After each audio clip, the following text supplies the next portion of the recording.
So you've decided to use Adobe Illustrator for your design work. Maybe you've seen what it can do or need it for a certain project. You probably want to start using it right away, right? You just can't wait. While learning Illustrator can take time, we know that you're in a hurry to get stuff. Just give us 10 minutes and we're going to teach you the essentials of Illustrator. We're going to go over Illustrator's interface, the tools, as well as the features. We'll also give you ideas about what you can create with Illustrator's many functions. Now, when you first open Illustrator, you're going to be greeted with the homepage screen.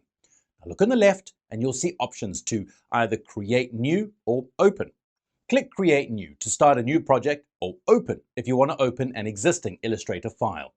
The Illustrator project file should be labeled with AI, but the app can recognize other formats too.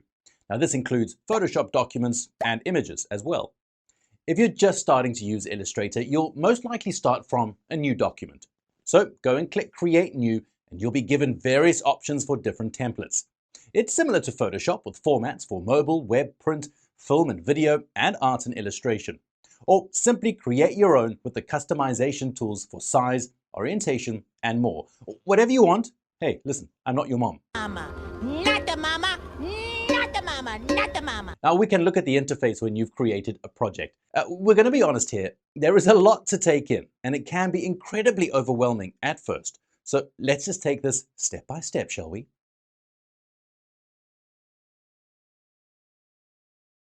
Now the first major thing to note about Illustrator is that it's a vector-based program.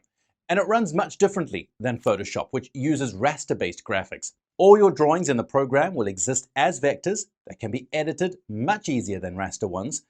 For instance, you can resize or reshape your vector drawings without losing any quality. Now let's look at all the tools that you have to work with. You're going to find a toolbox on the left-hand side of the workspace, and this includes pens and brushes, which can all be altered. For example, if you want to change the size of the brush tool, all you have to do is double-click on the brush to change the size and shape in a mini window. Or you can use the right square and left square brackets to toggle its size. You can open up more selection choices if you click and hold onto certain tools. The line segment tool, for example, can expand to show different kinds of shapes that you can create. Choose one of these shapes and then click and drag onto your canvas to create one. Additionally, you can just click once on the canvas to create an accurate size for your shapes. Now below the shapes on the toolbar, you should see the pencil, the paintbrush, and the blob tools. Click on the paintbrush and start drawing to create freehand drawings of your very own. Now when you stop drawing, the shape of your drawing snaps together a bit. Now this happens because vector drawings tend to close themselves off for easier editing. So don't be worried if your drawing changes a bit of its shape. You can edit the overall shape later with the pen tool, which we'll cover next. Now just look a little bit further up the toolbar and you'll find the pen tool. Now this tool will give you much more control by combining the pencil's freehand style with the line tool's efficiency. With the pen tool selected, click on your canvas to create a point. Then move your cursor outward to extend a line. Click again to create another point. Now keep doing this until you've created a closed shape or when you press the escape key. Now does the shape you've created with the pen tool not look great to you? Not great, Bob. No problem.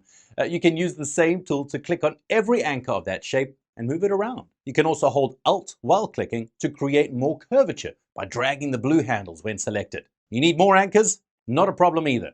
Hold Control and click inside an existing line to create a new anchor. This can be a great way to create curves on sharper shapes. So by now you may be getting a little deep into Illustrator's tools and you need to find a way back if perhaps you've made a mistake. As with most design programs, there are some common navigation and edit commands. Use Ctrl-Z to undo any mistakes.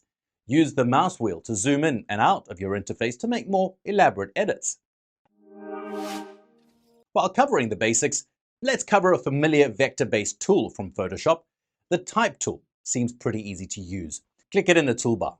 Click a space on the canvas and start writing your text. But here's the cool part though. Since the text is also a vector object, you can edit it the same way you edit the shapes. Right-click on the text and click Create Outlines.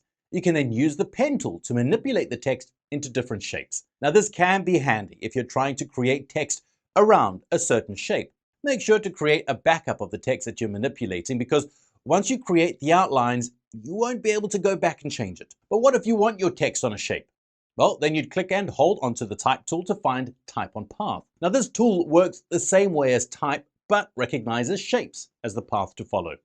Use this technique to create text that wraps around a circle, a star, or any shape you draw. It can come in handy for creating some pretty trippy text effects.